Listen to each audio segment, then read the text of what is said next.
How did this gas tank get here?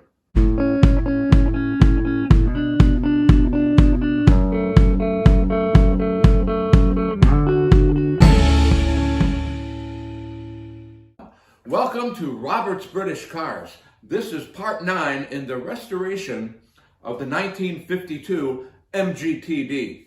I want to give you a little background on this 1952 MGTD. I call it the basket case, not because it was a mess, but because it came in baskets. This is what I saw the first time I saw this car. Disassembled, and all these pieces are in a carport. Well, I brought them home, and here they are in my garage. And we started going through them, and you can see here's some parts here, and parts there, and here a part, there a part, everywhere a part. We're making progress, and today we're going to install the gas tank that you can see is already installed, but that's okay. This is TV. I can go back and show you how I did it. So let me do that. Here's our gas tank, and here is where it has to go. Here's all the goodies we're going to need to put the gas tank on the car. We have the straps that wrap around the gas tank. We have the bolts that hold the straps to the car. We have the sending unit that tells us when we're low on gas. And we have the little bolts that hold the sending unit to the gas tank. Here we have 2 sets of gaskets. We don't need all of these. This is the gasket that came with the sending unit. When we turn the sending unit over, we can see there's a gasket here that's in this bag. We're not going to need that, and we're not going to need this one, but we'll save them. These are the rubber pads that go under the gas tank. And these are the rubber pads that go behind the gas tank. And these are the split rivets that hold those rubber pads in place. I think we're going to start with installing these rubber pads on these brackets. Here is the rubber pad riveted to the bracket. Let me show you how I did that. Here's the rubber pad and 3 split rivets. Here's 2 sets of vice grips, a clamp, and a screwdriver. You see here in the bracket, there's 3 holes, but there aren't any holes in the rubber pad. So we're going to position the pad on the bracket like that. Take a pair of vice grips and clamp the vice grips, 1 on each end, like that. With the bracket turned over, I'm going to take my drill and drill a hole through the rubber strap. And there you go. Here's the hole we just drilled. Here's a split rivet. We're going to put a split rivet in that hole like that, and it comes out here. Using my screwdriver, I'm going to put it in the slot in the split rivet and just try to bend that split rivet over. You can see that the rivet is bent just enough for me to use my clamp. I'll use the top of the clamp on the top of the pop rivet and the bottom of the clamp on the bottom of the split rivet. Then we just tighten it, and that's going to flatten out the rivet and lock it in place. It doesn't have to be turned really hard. And there is our split rivet in position. Now we'll do the other 2. This might be a little more difficult because these rubber pads go like this. From this angle, you can see that's an awful big angle to try to compress these. What I'm going to attempt to do is put this like this and then clamp them in with the vice grips.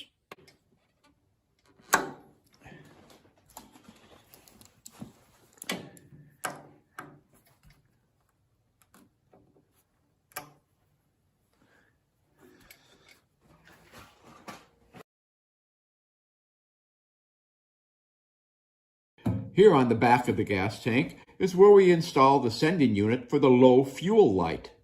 These holes, all 6 of them, are a Whitworth thread. The bolts that came with the sending unit are size 8 32 thread, not Whitworth. This is a tap. It's 832. We have to retap all these holes. That would be metal shavings in the gas tank. We don't want to do that. So what are we going to do? I'm going to take this masking tape and go like this around each hole. Actually, one hole at a time. Then I'm going to tap each hole and hope the masking tape will catch as much of the metal flakes as possible.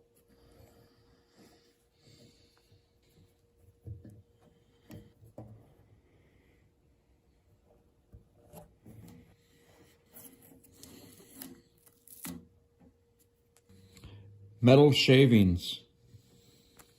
I have the rag in the hole so I don't drop the screw in the gas tank.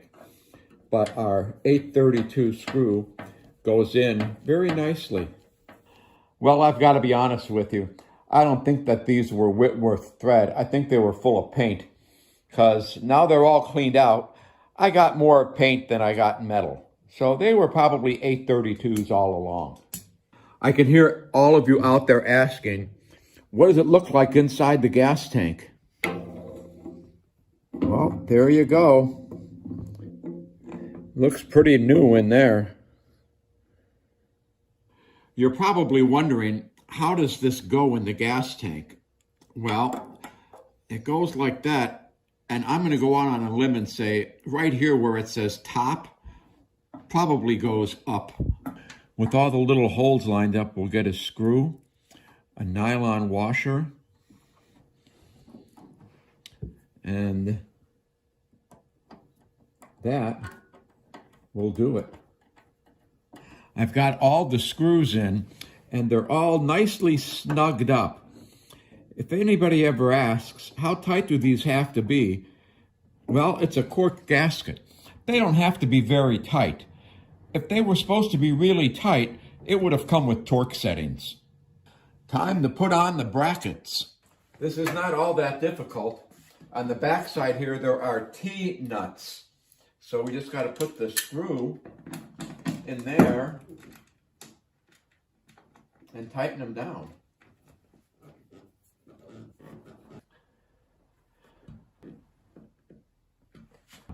On the back side here, you can see the T-nuts.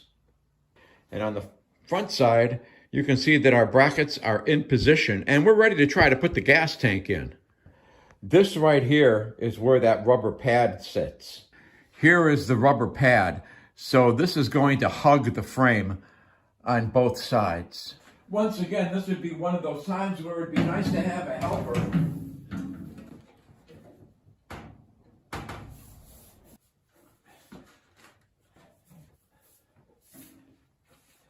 That appears to be in position. Laying under the car, we can see that fits okay. That looks pretty good. Come over on this side.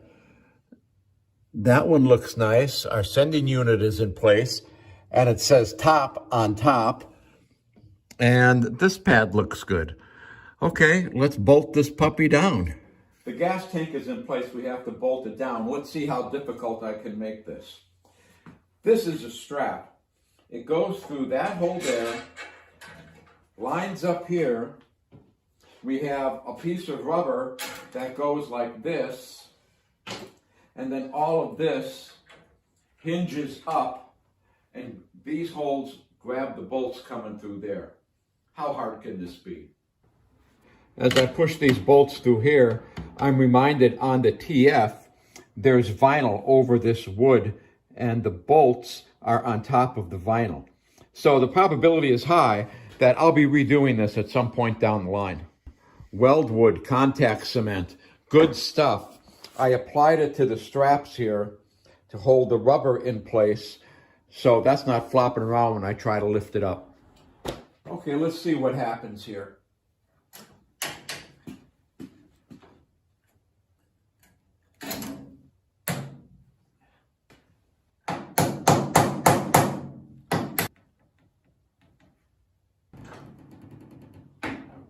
What I did is I rotated these bolts to try to draw the straps to the body of the car.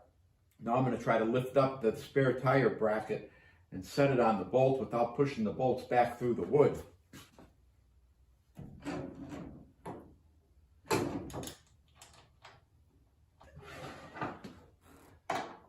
Here we are from the inside, rolling around to the outside, And I have the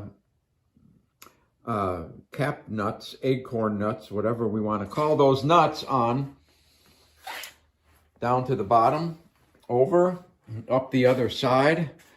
And so far, that's where we are. Now I have to go back down here and tighten up all this stuff.